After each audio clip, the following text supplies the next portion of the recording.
Hits by the pound. Yeah, this is how we do it in the Central Colors, man. We got 40 ounces, Old English, rag tops, 6'4" Impalas, and bikini girls, man. This is how we do it on the West Coast. San Diego, San Francisco, Los Angeles. But don't forget about the Central Cali, man. Please don't forget about the Central Cali. Yeah, get 'em. It's another sunny day in the state of California. Low rider palm trees and G's that put it on ya. This ain't a negative, we speaking ebonics. Rank talk, candy paint on D's with hydraulics.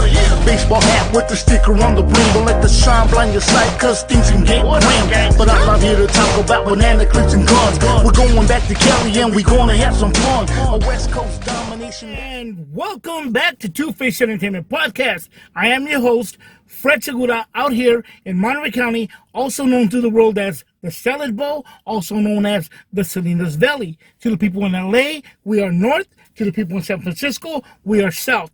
Right smack in the middle, best of both worlds. Don't forget about the Central Cali. Anyway, folks, I hope you guys are having a great day, being safe, and, you know what I mean, being productive out there.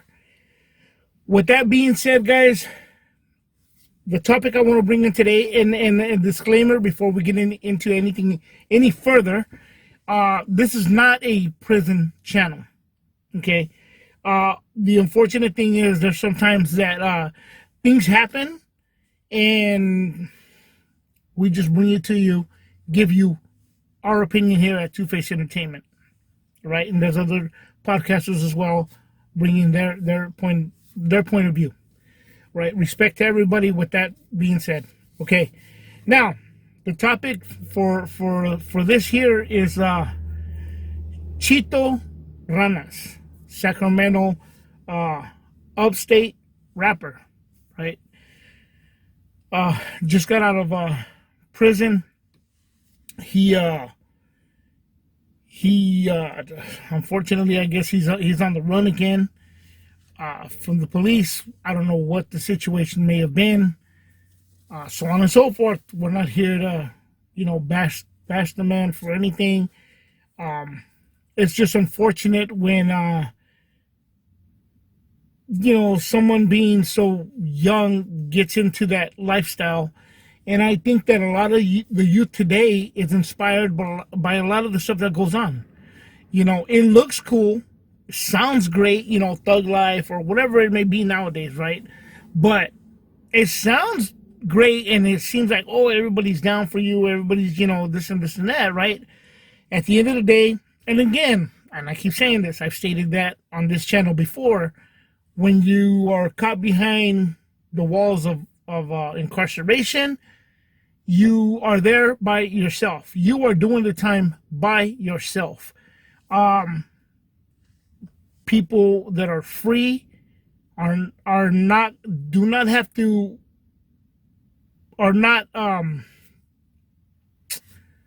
a loss of words there. Are not just committed at your order to be like, hey, you know what, I need to do whatever, right? Life goes on. Life goes on, and it's easy for somebody to be in there and think that life stops. With all due respect, you know what I mean? But we oftentimes out here take it for granted until life's moving pretty fast, and even though when it seems like it's not, we're pretty busy out here. And sometimes it's hard to keep up. I mean, shoot, it's even hard to keep up with regular friends, who we lost touch with over the time. Now imagine somebody incarcerated. And it's not, I don't think it's the sense of, for example, they're forgotten. It's just that, hey, you know what? Like the old saying goes, you do the crime, you do the time. Bottom line, right? And that's the problem. That's a problem for many of them, because it's fun to be a gangster or to be a criminal, thug life, whatever, however you want to slice it and dice it, right? But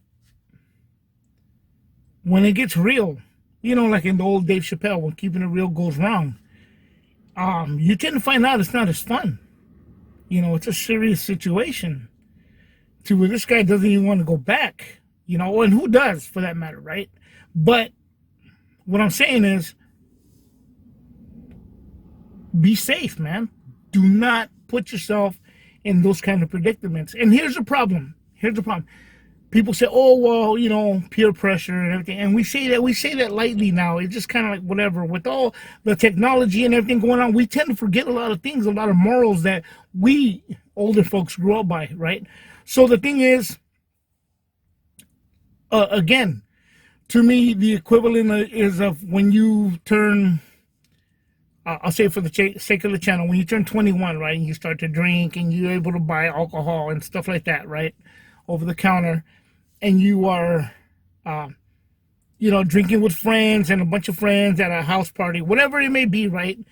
It's always the one guy trying to show out, you know what I mean, and drink and chug, and then the whole party start to chug, and you know, and they're going for it, right? They're going for it. You know, they're drinking and getting all, you know, whatever. But then that person gets drunk, and it's like, oh, put him on the couch or take him home. Take him home, man. He's making a mess now. He's, you know, he's making an idiot of himself. You know, he's making a fool of himself. Take it. So what happened to the chug where everybody was cheering him on? Now they're trying to get rid of him. It's the same thing on these street things sometimes for a lot of people. You know what I mean? You get cheered on, but once you know you hit the prison system or whatever, hey, boom, it's hey, dude, hey, you know, hey, you messed up, bro. That's just what it is. We need to take responsibility for our actions. We need to own our, you know, actions and stuff like that. There's situations that I've been in where I had and I won't get into it too deep, but I will say it like this. A friend of mine, let's just say he was working at a different place, and I screwed up, right? So let's just say it like this. He had to either write me up, right? Let's just I'm going to switch it like that, right? And so when he told me, he said, hey, listen, Fred, you know, I don't want you to take this against me, you know what I mean? You're not going to talk bad about me or my family or anything like, you know, because of this situation.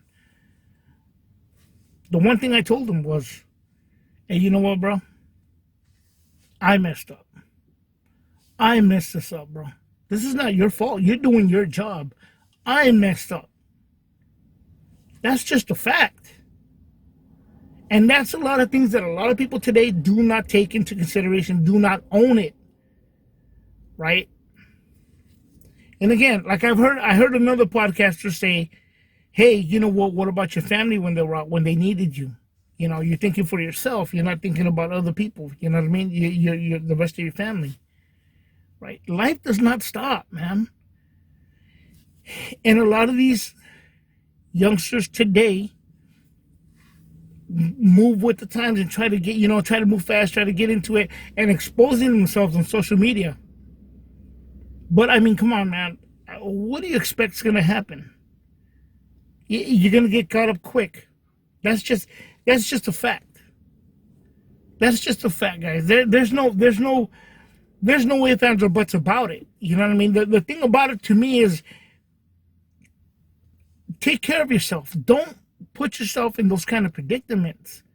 Don't let the rest of the crowd treat you like chug, and then you're over there doing that. And at the end of it all, when the stuff hits the fan, you made a fool of yourself.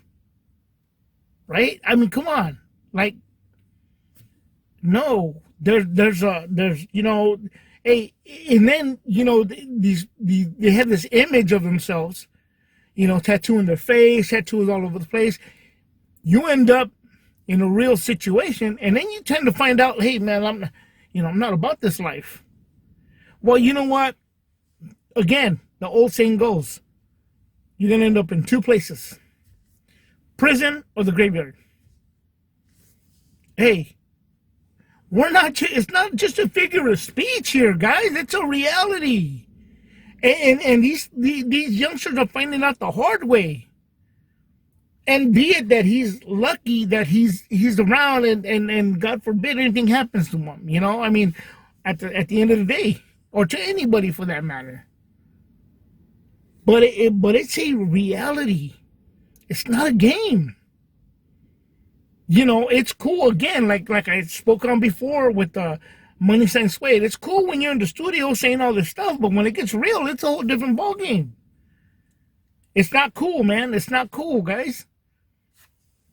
You know, I'm trying to really bring it into a very clear perspective for everyone to see that, because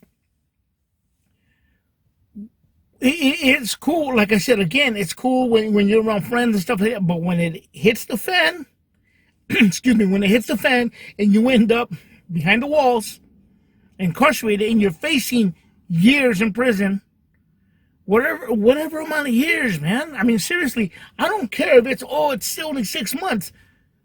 That's 6 months of freedom. You can't go. You don't have the luxury of saying, you know what? I'm going to go to the store, buy myself a Dr. Pepper.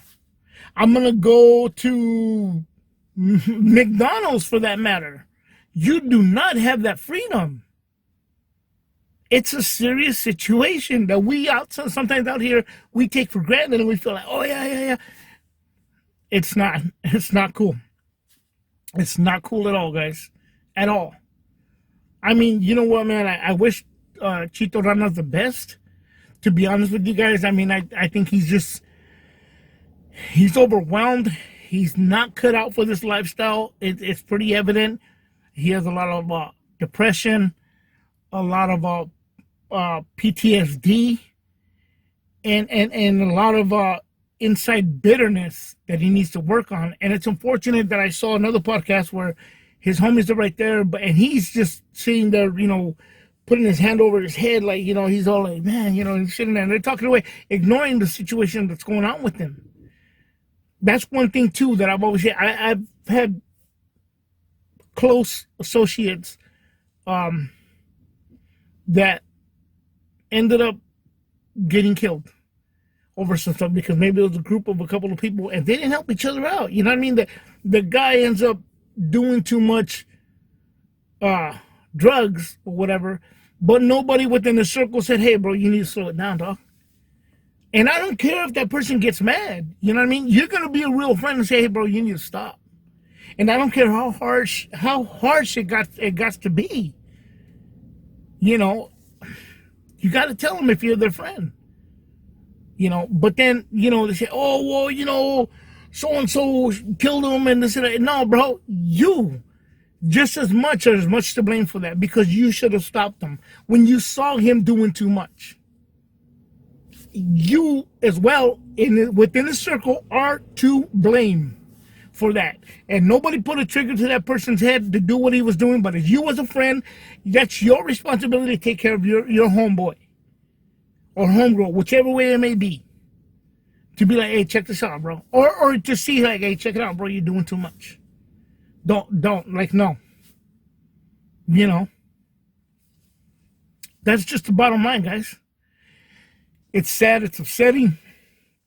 And it's very unnecessary.